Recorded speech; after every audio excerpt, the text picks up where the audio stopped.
नमस्कार विद्यार्थी मित्र मैत्रिणींनो, आपल्या यूट्यूब चॅनलमध्ये तुम्हा सगळ्यांचं पुन्हा एकदा स्वागत आहे. आपण यावर्षी बघत आहोत की जसं 10वीचा निकाल लागल्यानंतर या ठिकाणी 11वीचे जे प्रवेश आहेत त्या ठिकाणी आपण ऑनलाईन पद्धतीने करायचा निर्णय घेतलेला आहे. तर या ठिकाणी ऑनलाईनचे अर्ज जे काही आहेत प्रवेशासाठी भरत असताना काही गोष्टींची काळजी घेणं खूप गरजेचं आहे.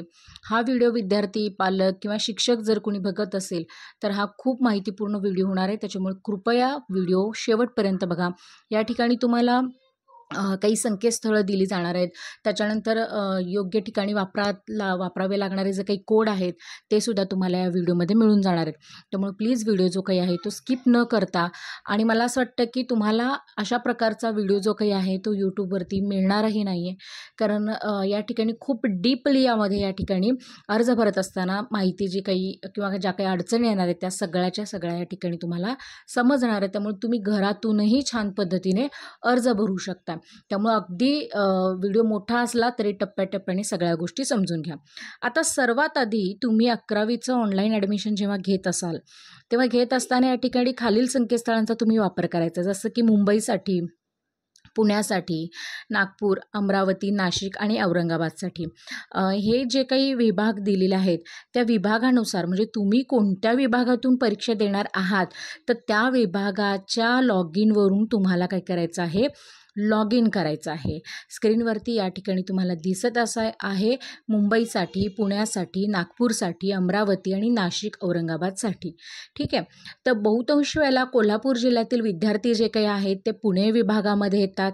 या गोष्टीची नोंद घ्यायची आहे. त्याच्यानंतर मुंबई असेल, नागपूर, अमरावती, नाशिक आणि त्याचबरोबर औरंगाबादसाठी. त्यामुळे आपापल्या आपण कोणत्या विभागात येतो तो विभाग तुम्ही ऑनलाईन जर सर्च केलात तर तुमच्या लक्षात येईल आणि कृपया त्याच संकेतस्थळावरती जाऊन अर्ज भरायला या ठिकाणी काय करायचे, सुरुवात करायची. आता या ठिकाणी अर्ज भरायची कार्यपद्धती बघा. इयत्ता 11वी केंद्रीय ऑनलाईन प्रवेश प्रक्रिया राज्य मंडळाचा इयत्ता 10वीचा ऑनलाईन निकाल लागल्यानंतर ही प्रक्रिया सुरू होणार आहे. आता याच्यामध्ये इनहाऊस, व्यवस्थापन आणि अल्पसंख्याक कोटा प्रवेशासाठी आता या ठिकाणी ही जी शून्य फेरी जी आहे, म्हणजे याच्यामध्ये किती फेऱ्या होणार आहेत तर एकूण खरं वास्तविक पाहता 4 फेऱ्याही होतील बरं का. कारण इथं तुम्हाला बघत असेल पहिली जी आहे ती शून्य फेरी आहे. त्याच्यानंतर 3 नियमित फेऱ्या, म्हणजे पहिली फेरी, दुसरी फेरी आणि तिसरी फेरी. चौथी जी असणार आहे ती विशेष फेरी असणार आहे. आणि त्यानंतर जर समजा वाटलं एखाद्या संस्थेला की उर्वरित विद्यार्थ्यांसाठी किंवा अतिरिक्त मुलांसाठी आपण आणखीन एक विशेष फेरी आयोजन त्याचं करू शकतो तर तेही करू शकतात. आता यामध्ये सगळ्यात महत्त्वाचं शून्य फेरी म्हणजे काय, तर शून्य फेरीमध्ये बघा इन हाऊस आणि व्यवस्थापन अल्पसंख्याक कोटा प्रवेशासाठी फक्त असणार आहे. म्हणजे या फेरीमध्ये किंवा ही नियमित फेरी ज्या काही त्या सुरू होण्यापूर्वी याचं आयोजन केलं जाणार आहे. प्रवेश प्रक्रियेस सुरुवात होईल. या फेरीमध्ये केंद्रीय प्रवेश होणार नाही. सर्व कोटा प्रवेश हा इन हाऊस पद्धतीने. आता इन हाऊस म्हणजे काय, जर समजा ज्या शाळांना हायस्कूल अटॅच आहे तर त्यांचे विद्यार्थी आता पुढे गेल्यानंतर तुम्हाला मी ते सांगेन की साधारण किती पर्सेंटेज विद्यार्थी हे घेतले जाणार आहेत. मग अल्पसंख्याक कोटा असेल म्हणा किंवा व्यवस्थापन असेल म्हणा, यातले काही ठराविक पर्सेंटेज म्हणजे ठराविक विद्यार्थ्यांची जी संख्या या ठिकाणी नेमून दिलेली आहे त्या विद्यार्थ्यांना त्या ठिकाणी काय केलं जाणार आहे, पहिल्या शून्य फेरीमध्ये ॲडमिशन मिळणार आहे. त्यामुळे तुम्ही जर समजा या ठिकाणी तुमच्याच ज्युनियर कॉलेजमध्ये जर ॲडमिशन घेऊ इच्छित असाल तर या गोष्टी करायच्यात. आणि सगळ्यात महत्त्वाचं म्हणजे जर विद्यार्थी काही अकॅडमींना ॲडमिशन घेत असतील तर लक्षात घ्या त्या पर्टिक्युलर अकॅडमी ह्या कोणत्या कॉलेजेसला टायअप आहेत याचाही विचार करा. आणि त्या टायअप असलेल्या संस्था अल्पसंख्याक आहेत का, त्याला या ठिकाणी हायस्कूल अटॅच आहे का, आणि मग त्याची पर्सेंटेज बघून मग त्यानुसार तुम्ही काय करायचं या ठिकाणी त्या कॉलेजचं नाव किंवा त्या कॉलेजला प्रायोरिटीही देणं गरजेचं आहे. त्याच्यानंतर शून्य फेरी झाल्यानंतर 3 फेऱ्या होणार एवढं लक्षात घ्या. त्याच्यानंतर एक विशेष फेरी, आणखी गरज वाटल्यास आपल्याला अजून एक फेरी या ठिकाणी घेता येणार आहे. आता यामध्ये जसं मी मगाशी म्हणाले तसं शून्य फेरीमध्ये फक्त कोटा जे लेवलवरती, म्हणजे कोटा म्हणजे जसं मी मगाशी म्हणाले तसं. नियमित फेरी 1, 2 आणि 3 याच्यामध्ये लक्षात घ्या तुमची गुणवत्ता, तुमचं आरक्षण आणि तुमची पसंतीक्रम याचाही या ठिकाणी विचार केला जाणार आहे.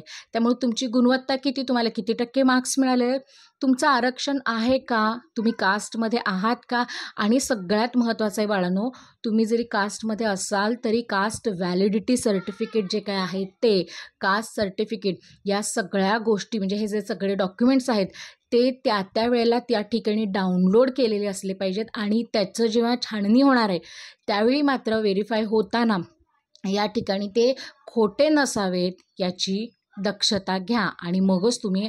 नाहीतर मग जर तुमचे समजा एखाद्या वेळेस दाखले तयार नसतील तर ते बनवायला टाका, ताबडतोब त्या वेळेपर्यंत मिळतील याची खातरजमा करून घ्या. आणि त्या पद्धतीनं काय करा, तिथं जर समजा टोकन अवेलेबल झालेलं असेल तर तो टोकनसुद्धा तुम्ही काय करू शकता, तुम्ही घ्यायचं आहे त्यांच्याकडून, ज्यांच्याकडे हे काम देत आहे त्यांच्याकडे म्हणायचं आहे की आम्हाला ॲडमिशन प्रोसेससाठी टोकन हवा आहे, तर ते देतात सुद्धा. आणि त्या टोकनचा फोटोसुद्धा काय करायचं तुम्ही अपलोड करू शकताय. पण लक्षात ठेवा, तर टोकन मिळाल्यानंतरही काही दिवसांमध्ये ॲडमिशन प्रोसेस पूर्ण होईपर्यंत जेव्हा अर्जाची छाननी होते तोपर्यंत मात्र तुमचं ओरिजिनल सर्टिफिकेट किंवा कास्ट व्हॅलिडिटी जे काय आहे ती मिळणं गरजेचं आहे. आणि त्यानुसार तुम्ही पसंतीक्रम कसा दिलेला याच्यावरती हे सगळं डिपेंड आहे. आता विशेष फेरीमध्ये काय होणार आहे की या ठिकाणी पसंतीक्रम तर आहे, आता प्रवेश रद्द केलेले किंवा अद्याप प्रवेश न मिळालेले यांचा सहभाग यामध्ये होणार. म्हणजे जे वेटिंग लिस्टमध्ये आहेत, समजा एखाद्याला एकाच वेळेला 2 ठिकाणी मिळालं, मग त्यांनी या कॉलेजला प्रायोरिटी नाही दिली, ए कॉलेजला, मग त्यांनी बीमध्ये घेतलं तर ती जागा रिक्त राहिली, तर अशा सगळ्यांच्या त्या जागा काढून त्या ठिकाणी ती काय केली जाणार आहे, विशेष फेरी जी काय आहे ती केली जाणार आहे. आणि आणखीन एक अशी फेरी होऊ शकते तर जर त्या संबंधित शाळा कॉलेजनं ठरवलं तर की आपल्या इथं विद्यार्थी संख्या अजून जास्त आहे आणि त्या ठिकाणी काय करू शकतात, घेऊ शकतात. आता या ठिकाणी तुम्ही बघू शकता की ऑनलाईन अर्ज जो काही आहे तो तुम्ही कोणत्याही शाखेसाठी प्रवेश मिळवण्यासाठी ऑनलाईन अर्ज हा जो काही आहे त्या ठिकाणी खूप महत्त्वाचा आहे. त्यामुळे असं नाही आहे की बऱ्याच विद्यार्थ्यांचा असं समज होतो की हे बहुतेक सायन्ससाठी असेल, तर नाही, आर्ट्स कॉमर्स सायन्स तिघांसाठी आहे. आणखीन एक गोष्ट इथं आहे की MCVC जे काही आहे त्याला मात्र या ठिकाणी तुम्हाला ऑफलाईन पद्धतीनेच अर्ज भरायचे आहेत. आता या ठिकाणी मी मगाशी म्हणाले तसं इन हाऊस म्हणजे काय, व्यवस्थापन कोटा, अल्पसंख्याक कोटा याच्याबद्दल थोडंसं या ठिकाणी समजून घेऊयात. उच्च माध्यमिक विद्यालयामध्ये प्रवेशासाठी संस्थांतर्गत इन हाऊस कोटा, व्यवस्थापन कोटा आणि अल्पसंख्याक शाळासाठी या ठिकाणी काय असणार आहेत, हे जे काही भाग आहेत किंवा हे जे काही जागा आहेत त्या राखीव राहणार आहेत. आता इन हाऊस म्हणजे काय, तर संस्था अंतर्गत कोटा. उच्च माध्यमिक विद्यालय चालवणाऱ्या संस्थेने चालवलेल्या माध्यमिक शाळांमधील म्हणजे त्याच विभागातील 10वी उत्तीर्ण विद्यार्थी या कोट्याअंतर्गत प्रवेशासाठी पात्र असतील. मग कोट्याअंतर्गत सर्व उच्च माध्यमिक विद्यालयांमध्ये 10% जागा या राखीव असणार आहेत. तथापि त्याच संस्थेच्या 10वी वर्ग असलेल्या माध्यमिक जर शाळा नसेल अशा उच्च माध्यमिक विद्यालयामध्ये इन हाऊस कोटा लागू होणार नाही. जिथं हायस्कूल आहे अटॅच त्याच ठिकाणी हा इन हाऊस कोटा लागू होतो. आणि जे स्वतंत्र आहे ज्युनियर कॉलेजेस त्यांना हे लागू होणार नाही आहे. मग कोटांतर्गत प्रवेशासाठी ऑनलाईन अर्ज केलेल्या पात्र विद्यार्थ्यांची उच्च माध्यमिक विद्यालय स्तरावरती गुणवत्ता यादी जाहीर करण्यात येईल. त्याप्रमाणेच प्रवेश दिला जाणार आहे. त्याच्यामध्ये सुद्धा 10% आणि त्या 10% पण तुमची परत मेरिट लिस्ट लागणार आणि मग तुम्हाला या ठिकाणी प्रवेश मिळणार. आता अल्पसंख्याक आणि बिगर अल्पसंख्याक उच्च माध्यमिक विद्यालयांना इन हाऊस कोट्यामधील जागा 0 फेरीमध्ये किंवा विशेष फेरी संपल्यानंतर भरता येतील आणि पहिली फेरी सुरू होण्यापूर्वी किंवा नियमित फेऱ्या संपल्यानंतर विशेष फेरीपूर्वी प्रत्यार्पित करता येतील. म्हणजे बघा, अल्पसंख्याक म्हणा किंवा बिगर अल्पसंख्याक यांच्या उच्च माध्यमिक विद्यालयांना जर इन हाऊस कोट्यामध्ये जागा भरायच्या असतील तर त्या एकतर पहिल्या फेरीमध्ये म्हणजे 0 फेरीमध्येच भरून घ्या किंवा विशेष फेरी अंतर्गत, हे पण आहे. मग आता व्यवस्थापन कोट्यामध्ये किती टक्के जागा आहेत, तर तिथं फक्त 5% जागा या ठिकाणी आहेत. मग अल्पसंख्याक किंवा बिगर अल्पसंख्याक या जे काही विद्यालय आहेत त्यांच्या कोट्यामधील जागा मगाशी म्हणाले तसं 0 प्रवेश प्रक्रिया पूर्ण होईपर्यंत पहिल्याच टप्प्यात भरता येतील किंवा मग त्या नंतर पुढे जाऊन. आता अल्पसंख्याक, बरं, म्हणजे धार्मिक, भाषिक, सामुदायिक जे विद्यार्थी कोटे आहेत त्याच्यामध्ये 50% जागा आहेत. मग या प्रवेशासाठी केवळ अल्पसंख्यक म्हणजे नेमके कुठले, तर ख्रिश्चन, जैन, बौद्ध, मुस्लिम, शीख, पारशी या धार्मिक, मराठी व्यतिरिक्त इतर काही भारतीय भाषासुद्धा बोलणारे भाषिक अल्पसंख्यक आहेतच की. मग त्यांच्या विद्यार्थ्यांना ते 50% जागा या राखून ठेवलेल्या आहेत. मग या कोट्यांतर्गत प्रवेशासाठी ऑनलाईन अर्ज असलेल्या पात्र विद्यार्थ्यांची उच्च माध्यमिक विद्यालय स्तरावरती गुणवत्ता यादी जाहीर करणार आहे आणि मगच तिथेही प्रवेश तुम्हाला दिला जाणार आहे. मग आता यामध्ये तुम्ही मगाशी मी म्हणाले तसं की अल्पसंख्यक उच्च माध्यमिक विद्यालयांना अल्पसंख्यक कोट्यांतर्गत उपलब्ध असणाऱ्या जागा नियमित फेऱ्या संपेपर्यंत भरता येणार आहेत. मग अल्पसंख्यक कोट्यातील जागा ज्या रिक्त राहिल्यास 3 फेऱ्या संपल्यानंतर परत काय होणार आहे, जी विशेष फेरी म्हणाले की नाही मगाशी, त्या फेरीमध्ये भरता येणार आहे. म्हणजे लक्षात आलं की पहिली जी फेरी शून्य फेरी होणार आहे त्याच्यामध्ये की राखीव जो काही आहे मग इन हाऊस कोटा, व्यवस्थापन कोटा आणि अल्पसंख्यक कोटा. अल्पसंख्यक 50 असणार आहे, त्याच्यानंतर व्यवस्थापन कोटा 5 आहे आणि इन हाऊस कोटा जो आहे तो 10% आहे. हे लक्षात घ्या. आता यामध्ये आपण बघू शकतो की या कोट्यांतर्गत भरल्या जाणाऱ्या ज्या जागा आहेत त्या कशा असणार आहेत या ठिकाणी, पहिल्या फेरीमध्येच म्हणजे पहिल्या ज्या काही 3 नियमित फेऱ्या लागणार आहेत की नाही त्याच्या अगोदरच काय करायचं, शाळेने त्या भरून घ्यायच्या. आता सगळ्यात महत्त्वाचं बाळांनो किंवा जे शिक्षक आहेत, त्या जे काही कॉलेजेस आहेत त्यांनी सुद्धा या ठिकाणी खूप महत्त्वाची गोष्ट या ठिकाणी बघण्यासारखी आहे, ती म्हणजे प्रवेशासाठी जे आरक्षण आहे ते आरक्षणसुद्धा या ठिकाणी काय दिलेलं आहे बघा. यामध्ये अनुसूचित जाती SC साठी या ठिकाणी रायगड वगळून बरं का, या ठिकाणी तुम्हाला चार्ट दिसत असणार आहे, रायगड क्षेत्र जे काही आहे ते वगळून इतर सर्व क्षेत्र आणि रायगड जिल्ह्यामध्ये किती, हा एक या ठिकाणी चार्ट दिलेला आहे.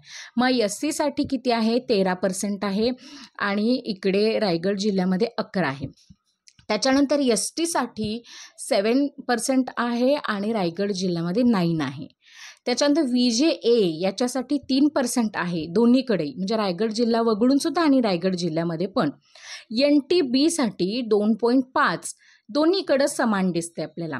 त्याच्यानंतर NTC हा जो काही आहे त्याच्यामध्ये 3.5 आहे, कुठे तर रायगड जिल्हा व्यतिरिक्त आणि रायगड जिल्ह्यामध्ये सुद्धा 3.5च आहे. त्याच्यानंतर NTD जे काही आहे ते 0.2 आहे रायगड जिल्हा वगळून आणि रायगड जिल्ह्यामध्ये सुद्धा तेवढीच आहे. आता SBC मध्ये आपण बघू शकतो की 0.2च आहे दोन्हीकडं, रायगड जिल्ह्यामध्ये सुद्धा आणि रायगड जिल्ह्याबाहेर सुद्धा. आता OBC जे आहे ते रायगड जिल्हा बाहेर जे काही आहे ते 19% आहे आणि रायगड जिल्ह्यातही 19च आहे. त्याच्यानंतर SEBC दोन्हीकडेही 12% आहे आणि EWS यांचं पर्सेंटेज हे 10% येतं. हे लक्षात घ्या. म्हणजे या ठिकाणी मुंबई महानगर क्षेत्रामधील रायगड जिल्ह्यामध्ये येणाऱ्या क्षेत्रासाठी आरक्षण टक्केवारी वेगळी असल्याने ती या ठिकाणी काय केलेलं आहे, स्वतंत्र दाखवलेली आहे. मग आता या ठिकाणी अजून एक आहे, कोटा निहाय जागा ज्या काय आहेत ते मग मगाशी म्हणाले की नाही तसं, अल्पसंख्याक संस्थेचा उच्च माध्यमिक विद्यालय आणि बिगर अल्पसंख्याक संस्थेसाठी.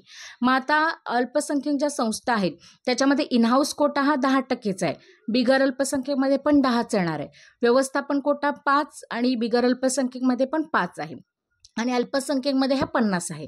मग बिगर अल्पसंख्याकमध्ये तर काही प्रश्नच येणार नाही, त्याच्यामुळे तिथं काही भरायचा संबंध येत नाही. मग तिथं फक्त इनहाऊस आणि व्यवस्थापन कोटा या दोघांमध्येच या ठिकाणी जागा भरल्या जाणार आहेत. त्याच्यानंतर आपण बघूयात की समांतर आरक्षणासाठीच्या सुद्धा काही जागा आहेत बरं का. मग त्याच्यामध्ये पहिली आहे ती म्हणजे महिला. मग महिलांसाठी अल्पसंख्याक संस्थांमध्ये 30% आहे, तर बिगर अल्पसंख्याक संस्थांमध्ये सुद्धा 30% आहे.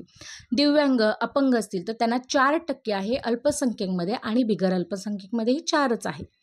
प्रकल्पग्रस्त किंवा भूकंपग्रस्त यांना दोघांमध्ये म्हणजे अल्पसंख्याक संस्थेमध्येही 5% जागा ह्या रिक्त असणार आहेत आणि बिगर अल्पसंख्याक संस्थेमध्येही 5% जागा ह्या रिक्त असणार आहेत. त्याच्यानंतर बदली आलेला राज्यशासन, केंद्र शासन, खाजगी क्षेत्रातील कर्मचारी यांचं पाल्य असेल म्हणा, आजी माजी सैनिकांचे पत्नी पाल्य, स्वातंत्र्य सैनिकांचे पाल्य, आंतरराष्ट्रीय स्तरावरील काही खेळाडू विजेते असतील, सहभागी खेळाडू विद्यार्थी असतील किंवा त्या स्पर्धेमध्ये पदक विजेते खेळाडू असतील, यांच्यासाठी या ठिकाणी क्रमाने अल्पसंख्याक संस्थेमध्येही 5% आणि बिगर अल्पसंख्याक संस्थेमध्येही 5% अशा जागा रिक्त राहणार आहेत. त्याच्यानंतर अनाथ मुलं, मग ते खुले खुल्या प्रवर्गातूनच असावीत, तर त्यांच्यासाठी या ठिकाणी अल्पसंख्याक संस्थेमध्येही 1% आणि बिगर अल्पसंख्याक संस्थेमध्येही 1% अशा जागा ज्या काय आहेत त्या राखून ठेवलेल्या आहेत. मग आता या ठिकाणी एक सूचना अशी आहे बघा, की समांतर आरक्षण हे कप्पीकृत असल्यामुळे उच्च माध्यमिक विद्यालयांमध्ये जागा निश्चित करताना केवळ सामाजिक आरक्षणाची संख्या नमूद न करता समांतर आरक्षणाच्या जागांची निश्चिती करून घेतली जाईल. सामान्य प्रशासन विभागाच्या दिनांक 13/8/2014 व दिनांक 19/12/2018 परिपत्रकानुसार समांतर आरक्षणाच्या जागा संबंधित सामाजिक आरक्षणाच्या प्रवर्गातून भरणं हे आवश्यक आहे. लक्षात. त्याच्यानंतर आता तांत्रिक आरक्षण ज्याला म्हणतो आपण, मग तांत्रिक आरक्षणमध्ये या ठिकाणी 25% व्यावसायिक म्हणजे व्यवसाय शिक्षण आणि प्रशिक्षण संचालनालयाचे पूर्व व्यावसायिक अभ्यासक्रम किंवा ज्याला आपण NSQF अंतर्गत सुरू असलेला व्यावसायिक विषय इयत्ता 10वी लेवल 2 उत्तीर्ण झालेल्या विद्यार्थ्यांसाठी जी काही शाखा आहे ती यासाठी 25% जागा ही राखून ठेवलेली आहे. मग आता यामध्ये आपण बघू शकतो की 10वीसाठी विषय संकेतांक क्रमांक 81 ते 94 असे एकूण 14 व्यावसायिक अभ्यासक्रम म्हणजे तांत्रिक कोट्यासाठी पात्र राहणार आहेत, ज्याला MCVC आपण म्हणतो किंवा HSVC या शाखेबरोबरच कला, वाणिज्य, विज्ञान शाखेतील विद्यार्थ्यांना द्विलक्षी व्यावसायिक अभ्यासक्रमाचे एकूण 14 विषय, मग त्यामध्ये A1, A2, A3, A4, A7, A8, A9, B2, B4, B5, B9, C1, C2, D9 प्रवेशासाठी उपलब्ध होऊ शकतील. त्यासाठी संबंधित उच्च माध्यमिक विद्यालयांशी संपर्क साधून त्या संदर्भात माहिती घ्यायची आहे. आता या ठिकाणी शुल्क जे आहे ते कसं असणार आहे, तर उच्च माध्यमिक विद्यालयातील अनुदानित तुकड्यांसाठी शासन नियमाप्रमाणे शुल्क आकारलं जाणार आहे. विनाअनुदानित स्वयं अर्थसहाय्य कायम विनाअनुदानित उच्च माध्यमिक विद्यालयांचे शुल्क संबंधित व्यवस्थापनामार्फत महाराष्ट्र शैक्षणिक संस्था शुल्क विनियमन अधिनियम 2011 नुसार निश्चित केले जाते. त्यामुळे वेगवेगळ्या उच्च माध्यमिक विद्यालयांचे शुल्क हे वेगवेगळं असू शकतं. त्यामुळे जेव्हा तुम्ही या ठिकाणी पसंतीक्रम देताय तेव्हा तक्रार अशी नसावी की याची फी इतकी आणि त्या कॉलेजची फी इतकी का आहे. तर ही तफावत समजून घ्यायची पालकांनी पण आणि विद्यार्थ्यांनी पण, की तुम्ही ज्या कॉलेजला ॲडमिशन भरताय त्या अनुदानित आहे, विनानुदानित आहे, कायम विनानुदानित आहे, स्वयं अर्थसहाय्य आहे, या सगळ्या गोष्टींचा विचार करून ती फी या ठिकाणी निश्चित असते. त्यानंतर आपण बघू शकतो की ऑनलाईन प्रवेश क्षेत्रामध्ये संबंधित विभागीय शिक्षण उपसंचालक यांच्या परवानगीशिवाय कोणीही या ठिकाणी प्रवेश करता येणार नाही. ऑफलाईन पद्धतीने झालेले जे काही प्रवेश आहेत ते इयत्ता 12वी परीक्षेसाठी ग्राह्य धरले जाणार नाहीत. त्यामुळे या ऑनलाईन प्रवेश प्रक्रियेत अन्य मार्गाने कोणीही प्रवेश घ्यायचा नाही आहे. म्हणजे ऑफलाईन पद्धतीने प्रवेश हा दिला जाणार नाही आहे, याची सगळ्यांनी खातरजमा करून घ्या. पोर्टलवरती जाऊन तुम्हाला त्या ठिकाणी ॲडमिशन अर्ज भरूनच मग त्या गोष्टीचा अर्ज भरायचा आहे. आता सगळ्यात महत्त्वाचं म्हणजे तुम्ही अर्ज कसा करायचा आहे. तर प्रत्येक विद्यार्थी एकच अर्ज भरता येणार नाही. त्यासाठी प्रथम ऑनलाईन विद्यार्थी नोंदणी करावी लागणार आहे. केंद्रीय ऑनलाईन प्रवेश प्रक्रियेचा अर्ज संकेतस्थळावरती 2 टप्प्यांमध्ये भरावायचा आहे. भाग 1 वैयक्तिक माहिती असणार आहे आणि दुसऱ्या भागामध्ये पसंतीक्रम असणार आहेत. अर्जाचा भाग 1 मध्ये भरण्याची जी काही प्रक्रिया आहे त्याच्यामध्ये राज्य मंडळी इयत्ता 10वी परीक्षेच्या निकालापूर्वी सुरू होणार होतं. या भागातील माहिती एकदाच भरून प्रमाणित म्हणजे व्हेरीफाय करून घ्यायची आहे, म्हणजे घ्यायची होती ती. आता दुसरा जो भाग आहे ते भरण्याची जी प्रक्रिया आहे ती ऑनलाईन निकाल जाहीर झाल्यानंतर सुरू होईल. तसेच प्रत्येक फेरीपूर्वी भाग 2 मधील माहितीही काय करणार आहे, आपल्याला अद्ययावत करणार आहे, म्हणजे आपल्याला अपडेट करता येणार आहे. तुम्हाला बदलायचं असेल तर तुम्ही बदलू शकता. म्हणजे हे एक छान अपडेट या ठिकाणी आपल्याला शिक्षण मंडळानं तयार करून दिलेलं आहे. आता ऑनलाईन नोंदणी कशी करायची, तर प्रवेश प्रक्रियेची माहिती पुस्तिका संकेतस्थळावरती दिलेली आहे. ती जरा जाऊन छान वाचा म्हणजे तुमच्या लक्षात येईल. आणि जर काही शंका असेल तर तशी प्लीज कमेंट करा. मी तुम्हाला त्या ठिकाणी काय करेन, माहितीची छाननी करून तुम्हाला सांगेन. नमुना अर्ज भरण्यापूर्वी माहिती पुस्तिका काळजीपूर्वक वाचा, संपूर्ण प्रवेश प्रक्रिया समजून घ्या आणि त्यासाठी केंद्राची किंवा मार्गदर्शन केंद्राची मदत घ्या. आता क्षेत्र निश्चित करा. योग्य संकेतस्थळावरती मी मगाशी म्हणाले तसं तुम्ही कुठल्या विभागात येते त्यानुसार तुम्हाला या ठिकाणी संकेतस्थळ निवडायचं आहे. आता नोंदणी करत असताना 10वीचा बैठक क्रमांक, मोबाईल नंबर टाकल्यानंतर लॉगिन ID तुम्हाला मिळणार आहे. पासवर्ड तुम्हाला स्वतः तयार करायचा आहे. मिळालेले लॉगिन ID आणि पासवर्ड लॉगिन करण्यासाठी वापरायचा आहे. त्यामुळे पासवर्ड जपून ठेवा. जपून ठेवा म्हणण्यापेक्षा तुम्ही जे पासवर्ड टाकता ते पटकन लिहून घ्यायचं आहे. सोबत एक छान डायरी ठेवायची आहे. त्या डायरीमध्ये लगेचच लिहून घ्यायचं, कारण मी स्वतः पाहिलेलं आहे की या फेऱ्या होईपर्यंत जेव्हाही तुम्हाला लॉगिन करावं लागतं तेव्हा तुमची गडबड उडते आणि मग मात्र सगळ्याच गोष्टीला डिले होऊन बसतो. त्यामुळे तुम्ही जो या ठिकाणी अर्ज भरताय किंवा ऑनलाईन प्रक्रियेमध्ये सहभागी होताय, तर प्लीज मला विद्यार्थ्यांना, पालकांनाही सांगायचं आणि जे शिक्षक किंवा ज्या कॅफेमध्ये तुम्ही भरताय त्या दादांना, त्या भाऊंनाही मला हे सांगायचं आहे की तुम्ही जो पासवर्ड टाकतोय तो कृपया विद्यार्थ्यांना कंपल्सरी लिहून घ्यायला सांगा किंवा त्याची नोंद किंवा असा एखादा पासवर्ड त्यांना द्या जेणेकरून तुम्ही ठेवा, जेणेकरून तो तुम्हाला या ठिकाणी स्मॉल आहे का बिग लेटर्स आहेत हे लक्षात ठेवून तुम्ही त्या पद्धतीने करा, कारण ही प्रोसेस खूप महत्त्वाची असते बाळांनो. त्याच्यानंतर तुमचा लॉगिन ID पासवर्ड SMS द्वारे तुमच्या मोबाईलवरती पाठवला जाणार आहे. तो व्हेरीफाय केला जाणार आहे. नोंदणी करताना निवडलेल्या सिक्युरिटी प्रश्नांची उत्तरं लक्षात ठेवा. सिक्युरिटी प्रश्न, पासवर्ड याची प्रिंट घ्या आणि ती जपून ठेवा आणि ती इतर कुणालाही सांगू नका, कारण ही सगळी प्रोसेस होईपर्यंत तुमच्या ID वरती गडबड होऊ शकते. त्याच्यामुळं या सगळ्या गोष्टी या काय करायच्या आहेत, ऑफिशियली सिक्रेट ठेवायच्या आहेत. आता भाग येतो तो म्हणजे अर्ज कसा भरायचा. तुम्हाला जो मिळालेला लॉगिन ID आहे, पासवर्डच्या साहाय्याने तुम्ही तो लॉगिन करायचा आहे. संगणकावर दिलेल्या सूचनाप्रमाणे टप्प्याटप्प्याने ऑनलाईन अर्ज भरायचा आहे. मग 10वी परीक्षेस नियमित बसलेल्या विद्यार्थ्यांना त्यांचा बैठक क्रमांक टाकल्यानंतर वैयक्तिक माहिती आपोआप येईल.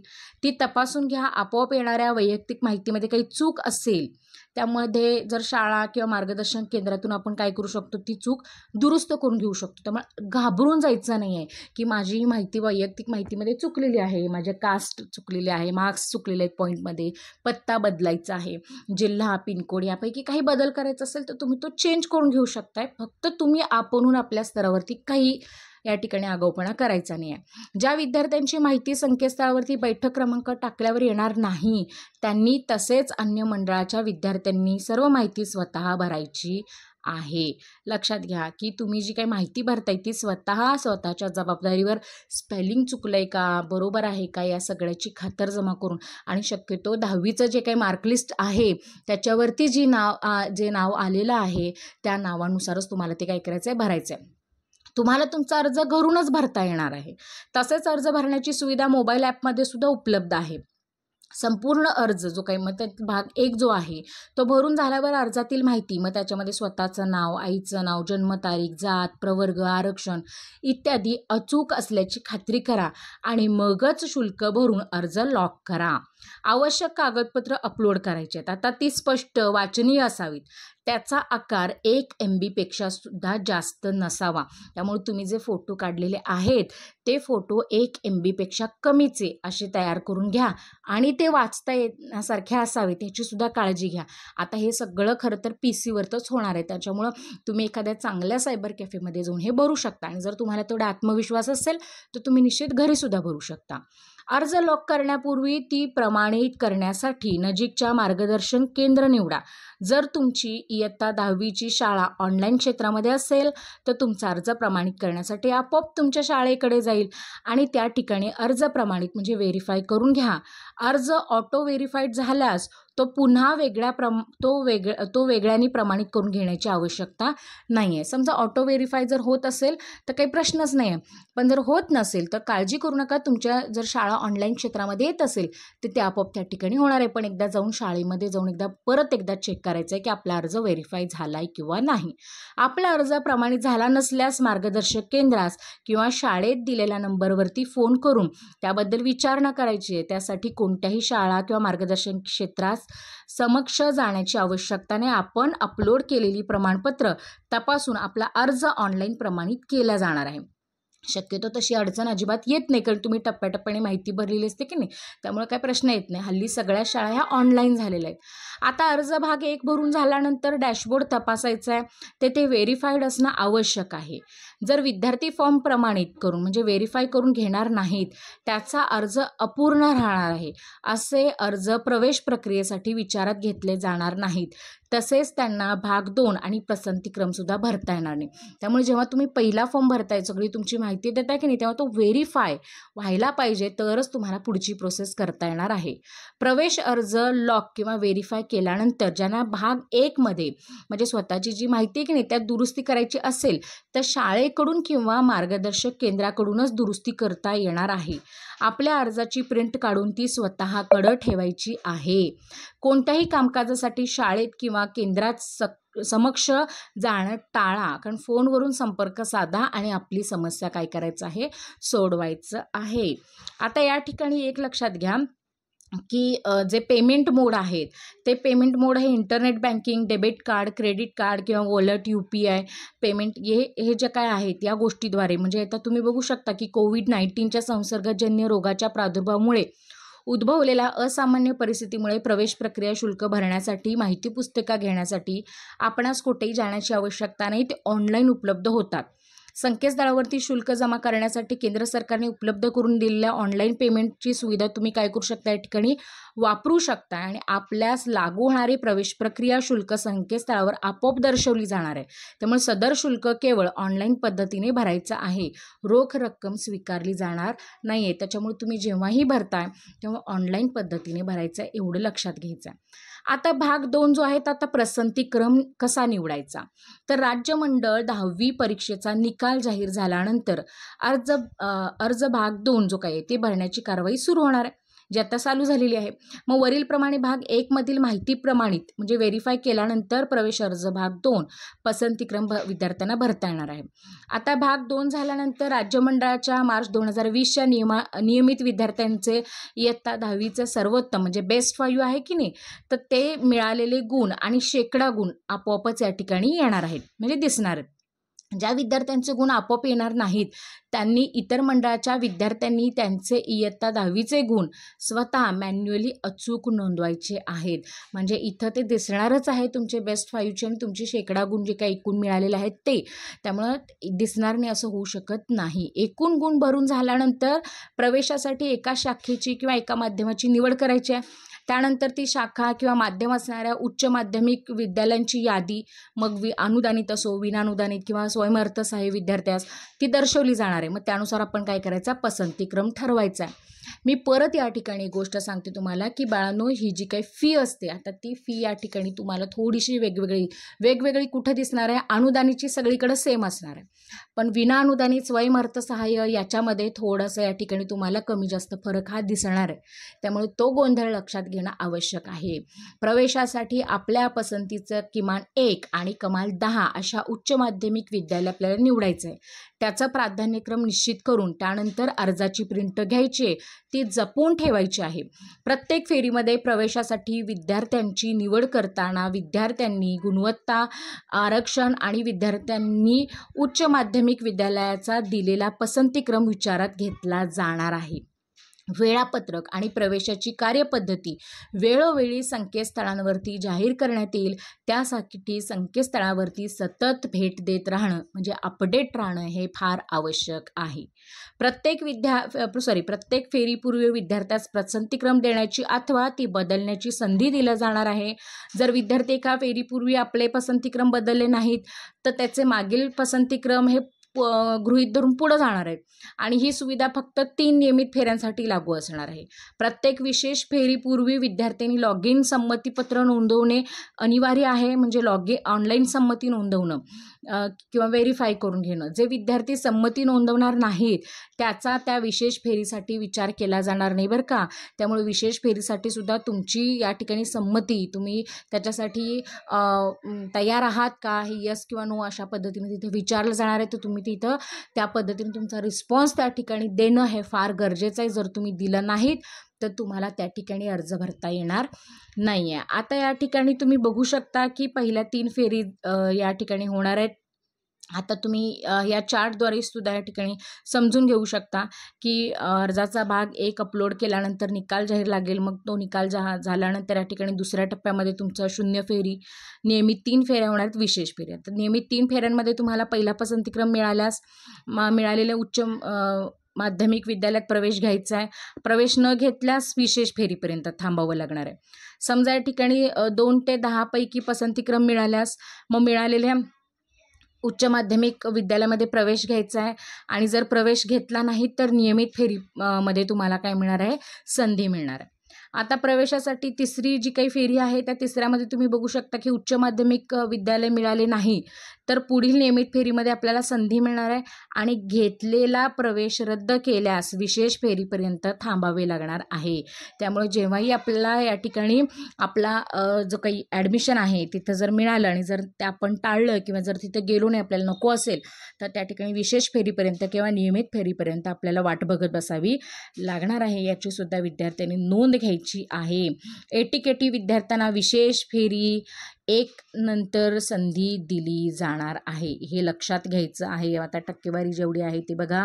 एटीकेटी विद्यार्थ्यांना विशेष फेरी 1 नंतर या ठिकाणी तुम्हाला संधी दिली जाणार आहे, हेही लक्षात घ्या. त्याचबरोबर नियमित फेऱ्या संपल्यानंतर विशेष फेरीचे आयोजन केले जाणार आहे. विशेष फेरीमध्ये सहभागी होण्यासाठी ऑनलाईन संमती नोंदवणं बंधनकारक आहे. मी परत सांगते तुम्हाला, त्यामुळे अपडेट राहा. अर्जाचा जो काही भाग 2 आहे तो भरण्यापूर्वी 1 मधील माहिती शुल्क भरून अर्ज प्रमाणित करून घ्यायचा आहे, तो व्हेरीफाय करून घ्यायचा आहे. आवश्यक कागदपत्र त्या ठिकाणी अपलोड करण्यासाठी संकेतस्थळावरती वेळोवेळी संधी दिली जाणार आहे, हेही लक्षात घ्या. प्रत्येक फेरीपूर्वी अर्जात भाग 2 जो काही पसंतीक्रम तुम्हाला बदलता सुधारता येणार आहे, त्यामुळे त्या संधीचा तुम्ही काय करू शकताय, फायदा घेऊ शकताय, हेही लक्षात घ्या. आता विद्यार्थ्यांनी, आपण शेवटच्या टप्प्यात आलो, विद्यार्थ्यांनी घ्यावयाची दक्षता काय आहे. अर्जात भरलेली माहिती, अर्जदाराच्या प्रमाणपत्राची पडताळणी करावयाची असल्यास विद्यार्थ्यांनी ऑनलाईन प्रवेश अर्ज आपापल्या घरूनच संगणक किंवा मोबाईल ॲपमधून भरावा व आपल्या माध्यमिक शाळेमधून अथवा निवडलेल्या मार्गदर्शन केंद्रातूनच प्रमाणित करून घ्यायचा आहे, हे लक्षात घ्या. शाळेमधून किंवा मार्गदर्शन केंद्र जे आहेत त्या केंद्रामध्ये, ज्याला आपण FC सेंटर म्हणतो, फॅसिलिटी सेंटर, तिथं जाऊन तुम्ही भरायचं. आपल्या जवळपास कुठलं अवेलेबल आहे ते जरा शोधा. मी पण बघते, मला माहिती मिळाली मी जरूर तुम्हाला सांगते. त्यासाठी चॅनलवरती अपडेट राहा. अर्ज केवळ विद्यार्थी लॉग इनमधून भरला जाणार आहे, त्यामुळे आपला अर्ज भरताना दक्ष राहा. दुसरी महत्त्वाची, विद्यार्थ्यांनी ऑनलाईन प्रवेश अर्ज शक्यतो स्वतः पालकांच्या मदतीने भरायचा आहे. इतर ठिकाणाहून अर्ज भरल्यास त्यामध्ये अपूर्णता किंवा त्रुटी राहू शकतील, त्यामुळे तुमच्या प्रवेश प्रक्रियेमध्ये अडथळा येऊ शकतो. बी केअरफुल की तुम्ही स्वतः माहिती भरा, ती बघा, चेक करा. स्पेलिंगमध्ये या ठिकाणी तुमच्या नावामध्ये गफलत होऊ शकते, त्यामुळे तसं करू नका. तुम्ही स्वतः या ठिकाणी दक्ष राहून ते भरायचं आहे. प्रवेश अर्ज सादर म्हणजे सबमिट करताना लॉक केल्यानंतर त्याची एक छापील प्रत विद्यार्थ्यांनी स्वतःकडे ठेवायची आहे. या प्रिंटवरून अर्जामध्ये भरलेली माहिती आपण काय करायची आहे, पडताळून बघायची आहे. अधिक माहितीसाठी संकेतस्थळावर दिलेला जो हेल्पलाईन नंबर असतो त्याच्यावर तुम्ही फोन करून तुमची शंका किंवा आणखीन काही अडचणी असतील तर त्या अगदी आरामात विचारू शकता. खूप छान मार्गदर्शन या ठिकाणी केलं जातं, त्यामुळे अजिबात पॅनिक व्हायचं कारण नाही आहे. विद्यार्थ्यांनी पुस्तिकेमध्ये दिलेल्या माहितीचा व्यवस्थित अभ्यास करून आपल्याला हवे असलेले उच्च माध्यमिकचे जे काही कोड नंबर आहे ते प्रवेश अर्जामध्ये अचूक भरायचे. ऑनलाईन प्रवेश प्रक्रिया भाग 2 संपूर्ण झाल्यानंतर या ठिकाणी अर्जाची पुन्हा एकदा पडताळणी करायची आहे. 10वीमध्ये किंवा समकक्ष उत्तीर्ण झालेले जे काही विद्यार्थी म्हणजे रिपीटर जे विद्यार्थी आहेत त्यांना प्रवेश अर्ज ऑनलाईन पद्धतीने भरताना त्यांच्या वेळोवेळी उत्तीर्ण झालेल्या विषयांच्या गुणांची बेरीज करून एकूण गुण अचूक नोंदवायचे आहेत आणि उत्तीर्ण असलेल्या विषयांचे गुण या ठिकाणी काय करायचे आहेत, नोंदवायचे नाही आहेत. आता प्रवेश अर्ज 2 मध्ये योग्य पसंतीक्रम भरायचा आहे. ते पसंतीक्रम देणं टाळा, त्यामुळे वेळोवेळी सुधारणा करा. तुम्हाला लवकर प्रवेश मिळण्यास या ठिकाणी काय होणार आहे, मदत होणार आहे, हे सुद्धा लक्षात घ्या. जसं मी व्हिडिओ सुरू होण्यापूर्वी तुम्हाला या ठिकाणी सांगितलेलं होतं की या ठिकाणी आपल्याला काही कोडची रचना जी काही आहे ते समजून घ्यायची आहे, ती मी तुम्हाला या ठिकाणी सांगणार आहे. पण त्या अगोदर पसंतीक्रम ठरवण्यासाठी काही मार्गदर्शक सूचना मला तुम्हाला द्यायच्या आहेत. बघा, पसंतीक्रम निश्चित करताना उच्च माध्यमिक विद्यालयात गेल्या वर्षीचा कट ऑफ काय आहे, आपणास यावर्षी आता किती गुण मिळालेले आहेत, आपल्याला कुठली शाखा हवी आहे, फी किती आहे, माध्यम काय आहे, अनुदानाचा प्रकार काय आहे, शिकवले जाणारे वैकल्पिक विषय म्हणजे ऑप्शनल सब्जेक्ट कुठले आहे, आपल्या घरापासून त्याचं अंतर किती आहे, जाण्याची सोय आहे का, हॉस्टेल आहे का, ग्राउंड आहे का, या सगळ्या गोष्टींचा विचार करून मग तुम्ही पसंतीक्रम ठरवायचा आहे. त्याच्यानंतर सगळ्यात महत्त्वाचं ते म्हणजे विद्यार्थ्यास प्रवेशासाठी त्याच्या पसंतीनुसार किमान 1 आणि कमाल 10 अशा विद्यालयांचे पसंतीक्रम देता येतील. प्रथम पसंतीक्रम मिळाल्यास प्रवेश घेणं सक्तीचं असणारे लक्षात घ्या. पसंतीक्रम ठरवण्यासाठी अगोदर शाखा आणि माध्यम निश्चित करा. त्यानंतर येणाऱ्या यादीतील आपणास योग्य वाटत असणाऱ्या माध्यमिक विद्यालयांची यादी करा. त्यामध्ये सर्वात योग्य पसंतीचे उच्च माध्यमिक विद्यालय प्रथम घेऊन त्याप्रमाणे क्रम काळजीपूर्वक ठरवा आणि मगच पसंतीक्रम द्या. कारण जे पहिला भरणार त्याला तुम्हाला जर ॲडमिशन मिळालं तर तिथं जावं लागणार आणि जर नाही गेलात तर मग परत तुमचा जो काही नाव आहे ते विशेष यादी लागेपर्यंत पेंडिंग राहणार आहे, हे लक्षात घ्या. ज्या विद्यालयामध्ये आपणास प्रवेश घ्यायचा नाही अशा माध्यमांच्या पसंतीक्रम देऊच नका ना. जिथं जायचं नाही आहे ती प्लीज पसंतीक्रम देऊ नका. एखाद्या गरजू विद्यार्थ्याला, तिथल्या जवळपासच्या विद्यार्थ्याला, जरा कमी गुण मिळालेल्या विद्यार्थ्याला त्या शाळेमध्ये त्या कॉलेजमध्ये संधी मिळू देत याची प्लीज काळजी घ्या. कारण आपल्यामुळे दुसऱ्याच्याही शिक्षणाचं नुकसान होऊ नये याची काळजी घ्या. नाहीतर भरलं आहे भरमसाठ 10च्या 10 सगळीकडे भरलेत, आपल्याला आहेत अगदी 93, 95, 98% आणि आपण सगळीकडेच भरून टाकलो असं नको. थोडंसं विचार करा आणि त्यानुसार आपल्याला जे योग्य वाटतं अनुदानाचा प्रकार, माध्यम, आपले विषय, आपली फी, त्याच्यानंतर आपल्या येण्या जाण्याचा मार्ग हे जर सोयीचं वाटून पहिल्या 5-6मध्येच तुमचं निवड म्हणजे होईल असं वाटत असेल तर द्या ना, तिथंच जाऊ नका पुढे. लक्षात आलं का? त्याच्यानंतर आता इथं पहिलं आहे ते म्हणजे ज्या विद्यालयामध्ये प्रत्येक फेरीमध्ये पसंतीक्रम बदलण्यास मुभा असल्यामुळे प्रत्येक फेरी स्वतंत्र राहणार आहे. पसंतीक्रम ठरवताना मागील वर्षी तसेच या वर्षीचा कट ऑफसुद्धा बघितला जाणार आहे. त्यासाठी संकेतस्थळावरती नोन युअर इलिजिबिलिटी या सुविधेचा वापर तुम्ही करायचा आहे. त्यामुळे तुम्ही पात्र आहात का, तुमचा नंबर कितवा लागू शकतो हे सुद्धा तुम्हाला या ठिकाणी समजणार आहे. सर्व 10 पसंतीक्रम भरलेच पाहिजेत असं काही नाही आहे. शक्य नसल्यास 10पेक्षा कमी पसंतीक्रम दिले तरी चालतात. मी मगाशी म्हटलं की नाही, तुम्ही समजा 98% असाल आणि पहिल्या 2-3 कॉलेजमध्येच तुमची निवड होईल आणि ते छान तुम्हाला सुटेबल आहेत असं जर वाटत असतील तर पहिल्या 3-4 किंवा 4-5 कॉलेजमध्ये भरा आणि द्या सोडून.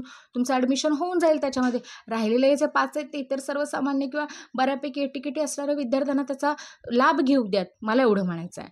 त्याच्यानंतर एकाच उच्च माध्यमिक विद्यालयातील शाखा, अनुदान प्रकार, माध्यम विचारात घेऊन त्याला स्वतंत्र सांकेतिक कोड दिलेले आहेत. त्यामुळे एकाच विद्यालयाच्या शाखा, अनुदान प्रकार आणि माध्यम यानुसार एकापेक्षा अधिक संकेतांक असू शकतात. लक्षात घ्या. समजा एखाद्या कॉलेजमध्ये तुम्हाला ॲडमिशन घ्यायचं आहे, ठीक आहे, तर एकच कॉलेज आहे आणि त्या कॉलेजमध्ये जर समजा त्याच्या वेगळ्या म्हणजे आता ब्रांचेस त्याला आपण कॉमर्सला तुम्हाला भरायचं आहे, तुम्ही सायन्सलाही भरून ठेवलेलं आहे. आता या ठिकाणी सायन्स कॉलेज आहे ते समजा या ठिकाणी ग्रँटेबल आहे. कॉमर्स कॉलेजची एक तुकडी जी काही किंवा सायन्समध्ये पण बघा एखादी तुकडी या ठिकाणी नॉन ग्रँट असू शकते. तर तुम्ही कुठल्या तुकडीमध्ये भरत आहात ते सुद्धा खूप मग त्याचेसुद्धा कोड अवेलेबल आहेत आणि ते माध्यमसुद्धा या ठिकाणी आहेत. मग ते आता आपण या ठिकाणी बघायचं आहे. मग विद्यालयाच्या कोड 8 अक्षरी असून त्यामध्ये जे काही त्यात अक्षर किंवा अंक समाविष्ट केलेले आहेत. आता या ठिकाणी उदाहरणादाखल एक दिले बघा.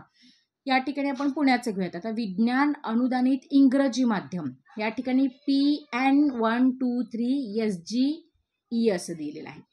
आणि आर्ट्समध्ये तुम्ही बघू शकता की विनानुदानित उर्दू माध्यमसाठी PN 123 ANU असं आहे. त्याच्यानंतर स्वयंअर्थसहाय्य मराठी माध्यमसाठी HSVC याच्यासाठी काय दिलेलं आहे PN 123 HFM असं दिलेलं आहे. हे उदाहरणादाखल सांगितलं मी पुण्यातलं, हो की नाही.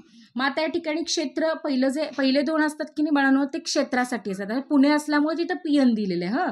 आणि त्याच्यानंतरचे जे 1, 2, 3 जे 3 नंबर आहेत 1, 2, 3 जे आहे की नाही ते पुण्याचं आहे.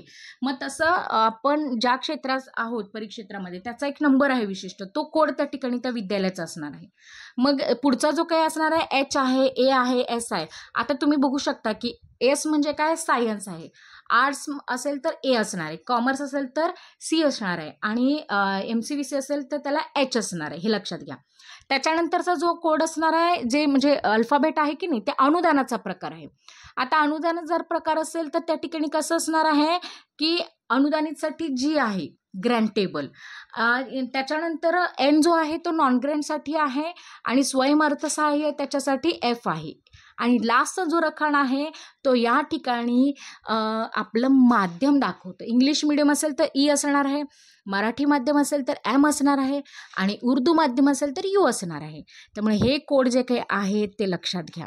आता मी या ठिकाणी तुम्हाला जे काही कोड आहेत ते मुंबईसाठी MU आहे, पुण्यासाठी PN आहे, नागपूरसाठी NG आहे, अमरावतीसाठी AM आहे, नाशिकसाठी NK आहे, औरंगाबादसाठी AU आहे. त्याच्यानंतर आर्ट्ससाठी A, मगाशी म्हणाले तसं विज्ञान आहे, सायन्स आहे तर S असणार आहे, कॉमर्ससाठी C असणार आहे, व्यावसायिक शिक्षण असेल तर H असणार आहे, अनुदानित असेल तर G असणार आहे, विनानुदानितसाठी N असणार आहे, स्वयं अर्थसहाय्यासाठी F असणार आहे. आणि माध्यमनिहाय कोड जर मराठी मीडियमसाठी M, इंग्लिशसाठी E, उर्दूसाठी U, तसं हिंदीसाठी असेल तर H असणार आहे, कन्नडसाठी K, सिंधीसाठी S आणि गुजरातीसाठी G. त्यामुळे हे जे काही कोड आहेत ते लक्षात घ्या आणि त्यानुसार हा जो काही चार्ट तुम्हाला या ठिकाणी दिसतोय त्यानुसार या ठिकाणी काय असणार आहे, या ठिकाणी आपले जे काही कोड असणार ते आपल्याला अवेलेबल होणार आहेत. आता सगळ्यात महत्त्वाचं, नियमित फेऱ्यांसाठी काही नियम आहेत. दिलेल्या मुदतीत एखाद्या विद्यार्थ्याने पसंतीक्रम न बदलल्यास त्या विद्यार्थ्याच्या मागील फेरीचेच पसंतीक्रम हे कायम राहणार आहेत पुढच्या फेरीसाठी सुद्धा. म्हणून विशेष फेरीसाठी ऑनलाईन संमती नोंदवणं हे सक्तीचं राहणार आहे. पहिला पसंतीक्रम दिलेल्या उच्च माध्यमिक विद्यालयामध्ये विद्यार्थ्यास प्रवेश मिळाला असल्यास सदर उच्च माध्यमिक विद्यालय निर्धारित कालावधीमध्ये विद्यार्थ्याने प्रवेश घेणं बंधनकारक आहे. आणि पहिली पसंतीक्रम मिळाल्यास विद्यार्थ्यांना नाव पुढील नियमित फेरीसाठी काय असणार आहे, प्रतिबंधित करण्यात येणार आहे. मग तो प्रवेश घेऊ दे अगर नाही घेऊ दे त्याला रिस्ट्रिक्शन तिथं राहणार आहे. पहिल्या पसंतीक्रमाव्यतिरिक्त अन्य पसंतीक्रमाचे म्हणजे 2 ते 10 या उच्च माध्यमिक विद्यालयामध्ये प्रवेश मिळाल्यास आणि ते विद्यार्थ्यास मान्य असल्यास तो विद्यार्थी निर्धारित कालावधीमध्ये जाऊन सदर विद्यालयामध्ये आपला प्रवेश निश्चित करू शकतो. निर्धारित कालावधीमध्ये जर संबंधित विद्यार्थी प्रवेश निश्चित न केल्यास पुढील फेरीसाठी त्याला पसंतीक्रम बदलण्याची मुभा आहे. त्यामुळे काळजीपूर्वक आपल्याला या ठिकाणी अर्ज करायची संधी मिळते का ते या ठिकाणी बघायचं आहे. आता अर्ज मागं घेणं, ऑनलाईन अर्ज भरल्यानंतर या ठिकाणी ITI, तंत्रनिकेतन, पॉलिटेक्निक सारख्या अभ्यासक्रमांना प्रवेश मिळालेला अथवा या केंद्रीय ऑनलाईन प्रवेश प्रक्रियेद्वारे प्रवेश घेणार नसलेल्या विद्यार्थ्यांना अर्ज मागे घेण्याचा पर्यायसुद्धा उपलब्ध करून दिला आहे. तरी ज्यांना 11वीच्या प्रवेश प्रक्रियेमध्ये पुन्हा यायचे नाही त्यांनी या ठिकाणी विड्रॉवल ऑफ ॲप्लिकेशन या पर्यायाचा वापर करून प्रक्रियेमधून बाहेर पडायचं आहे. त्यामुळे ते इतरांना या ठिकाणी संधी मिळणार आहे. मग कृपया डिप्लोमा, पॉलिटेक्निकसाठी जर तुम्ही जात असाल ITIसाठी वगैरे आणि जर तुम्ही यातून बाहेर पडणार असाल तर प्लीज विड्रॉ म्हणा आणि बाहेर पडा, जेणेकरून या ठिकाणी इतरांच्याही प्रवेशाचा मार्ग मोकळा राहणार आहे. जर प्रवेश अर्ज केलेले विद्यार्थी प्रथम पसंतीक्रम मिळूनही प्रवेश न घेतल्यास म्हणजे शून्य फेरी वगळून विद्यार्थ्यांना नियमित फेरीमध्ये पुन्हा सहभागी होता येणार नाही. त्यांनी विशेष फेरीपर्यंत मग थांबावं लागणार आहे. त्यांना हेही त्या ठिकाणी काय करायचं आहे, लक्षात घ्यायचं आहे. आता त्याच्यानंतर प्रथम प्राधान्यक्रम मिळाल्यास या ठिकाणी प्रवेश घेणं अनिवार्य आहे. नाही घेतला तर परत मग विशेष फेरीपर्यंत सहभागी व्हायचं आहे. 2 ते 10 मध्ये जर तुम्हाला मिळालं तर घेऊन रिकामं व्हायचं आहे, नसेल तर परत तुम्हाला नियमित फेरीपर्यंत वाट बघावी लागणार आहे. तर आय होप की तुम्हाला या ठिकाणी जे काही प्रवेशासंदर्भातल्या ज्या काही सगळ्या अडचणी आहेत त्या ठिकाणी दूर झालेल्या आहेत. व्हिडिओ थोडासा मोठा झालेला आहे पण तरीसुद्धा ऑल द बेस्ट. जर काही शंका आली तर जरूर या ठिकाणी कमेंट करून तुम्ही सांगू शकता. पुढचा एक मी व्हिडिओ त्याच्यासाठी छोटा बनवलेला आहे, प्रवेशासाठी पात्रता आणि त्याच्यासाठी लागणारी कागदपत्र, त्याची लिंक मी डिस्क्रिप्शनमध्ये देऊन ठेवलेली आहे. धन्यवाद.